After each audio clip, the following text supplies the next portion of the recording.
Good evening, everybody. I'm hearing the very engaging discussion, so I hate to interrupt it. But just for formality purposes, I would like to say that, we're going to start now. It's amazing to see, wow, 88 and climbing members at the moment at this engineering meet and greet by APETT. We would like to thank everyone who, assisted, everyone who made the time to actually be here. And, we really, really are excited to hear a lot of your opinions, a lot of your discussions as we, go through the agenda, especially as we start off in the breakout rooms, in about 30 minutes from now. Not only are we here to sit back and relax, but we're also here to exchange ideas, to hopefully start something and continue something that's going to be worthwhile from here. So without further ado, I'm going to pass it on to Dr. Miraj. Dr. Miraj, take it away. Thanks so much, moderator or moderator Ezekiel. So I am Chris, I am the APETT president. And first of all, I want to thank you all for joining, sacrificing your time. Hopefully we're going to have fun. I want us to all have fun, so I want us to all relax. And you are free to put on your camera if you wish. You are free to ask any questions at any time. Well, I just want to start off by making a toast. So the whole reason is that this is a social event, and I want us to make a toast to being alive. Woo. I get a butter here, boy. And the whole reason why we want to establish some subcommittees is because we want to rely on this model here, which we are calling the tripartite innovation model to address engineering challenges. So we have existing engineering challenges around. One is flooding. Two is sustainable energy. We have a myriad of engineering challenges to which we need to find solutions.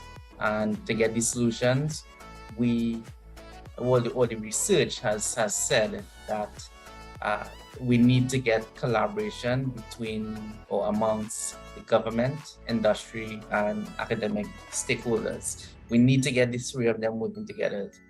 So that's the whole reason to form these subcommittees. These subcommittees will function in role as facilitators to get these three arms to work more closely together to come up with engineering solutions. So I want to move directly to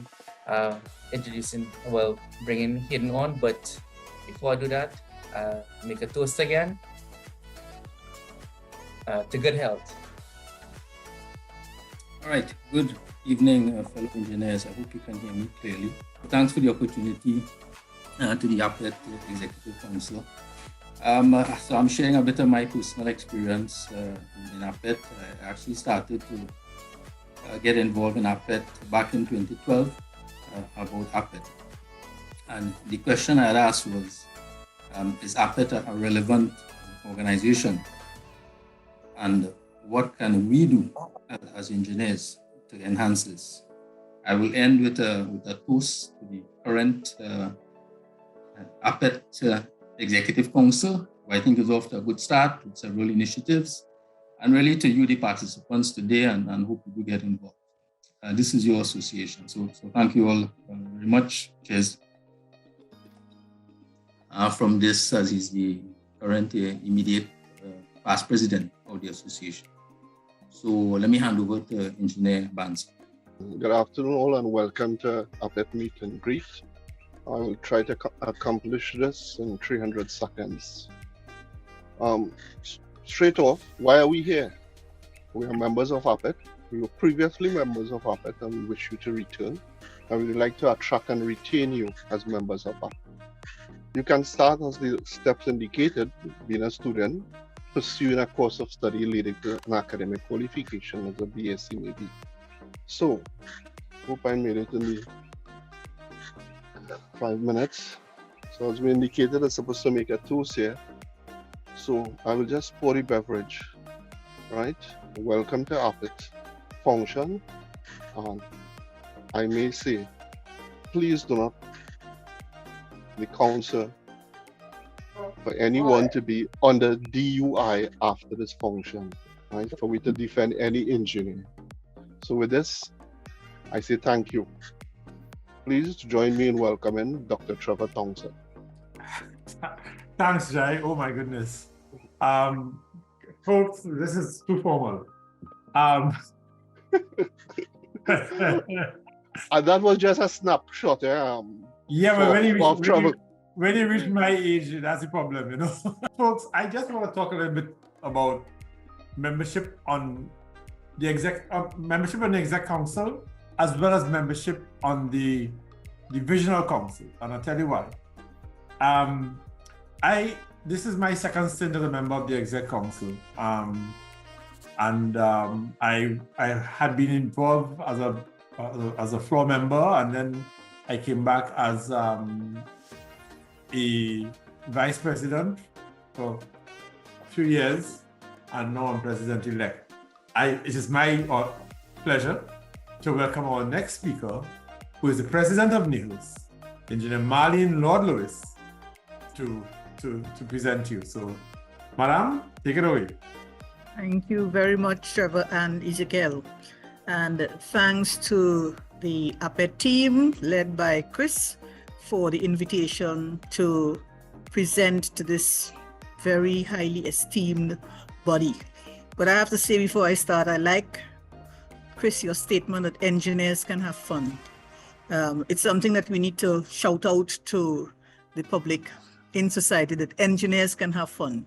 And when I look at the profiles this afternoon, or this evening rather, I'm seeing that, it's a diverse group of people that have come together to be part of a solution to the issues of Trinidad and Tobago, but more so to knowledge share of what they know and what they have learned to each other, building a better society. So thank you for allowing NIHUS to be part of this. I believe that there are great things that will come out of this collaboration with APETT. So Chris said we had to toast, and I would want to say thank you, and we can toast to collaboration.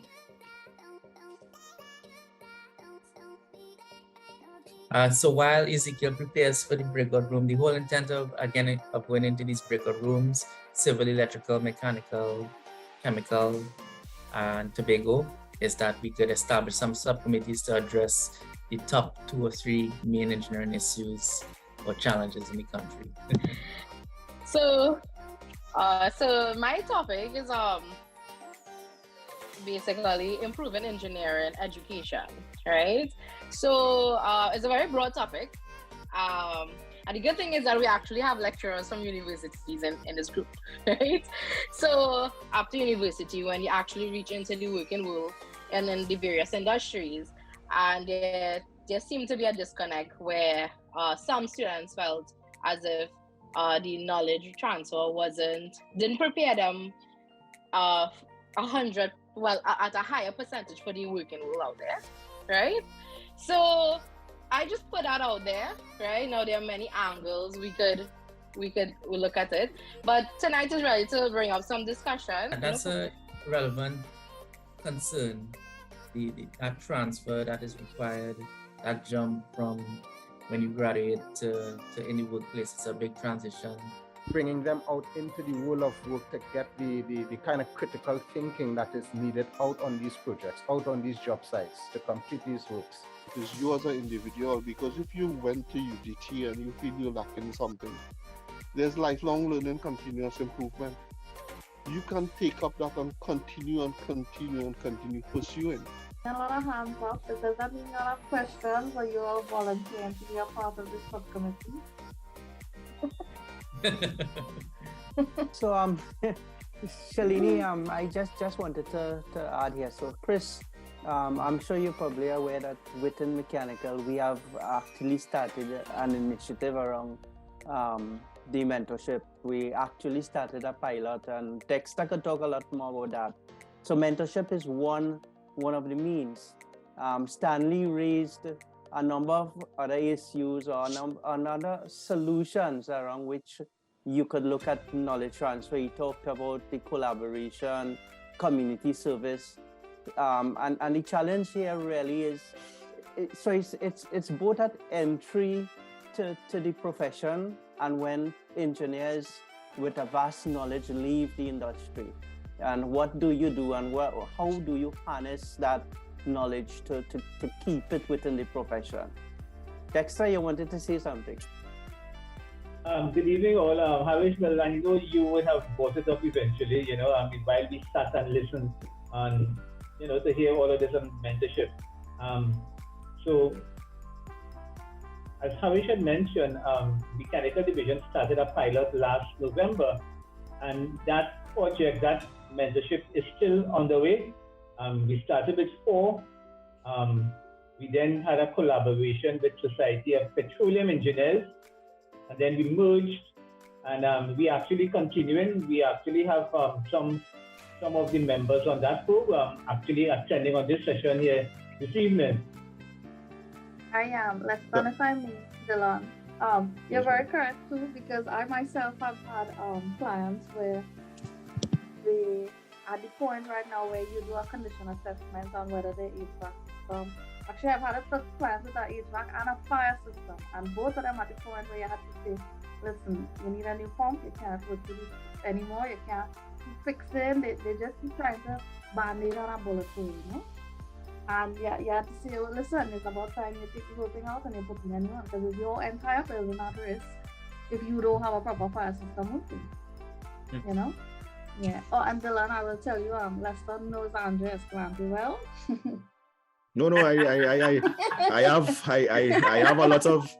have a lot of experience with those broad absorption chillers. However, I even went this close to going China to train on it and stuff. And yeah, they are very tricky units and stuff, and they are very, very intricate, and you have to pay close attention to the maintenance, because there are a lot of small processes happening within there with your lithium bromide and stuff, and so I'm very familiar with it. So I just want to thank you all for coming, and the fact that you came shows that you're committed to the country doing better in the future, and it shows your commitment to wanting to be a part of making it better.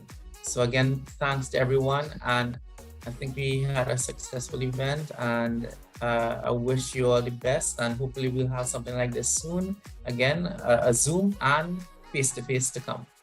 Thanks again. All right, take care everybody, have a good night. All right, bye everyone, good session.